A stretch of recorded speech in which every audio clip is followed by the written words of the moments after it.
完成しました。マスタードとトマトの爽やかな香りが広がっています。それでは早速いただきます。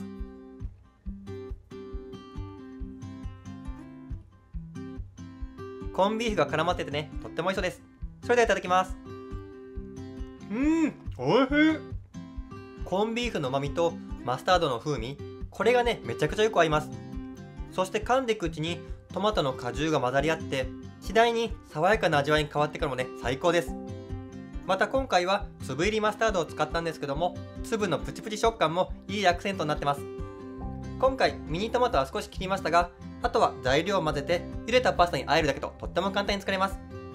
レシピはいつも通り下の概要欄にまとめてありますので、ぜひチェックして作ってみてください。最後までご視聴ありがとうございました。このチャンネルではキャンプ場でも簡単に作れる料理を紹介します。ぜひチャンネル登録とグッドボタンをお願いします。それではまた次回。バイバイ。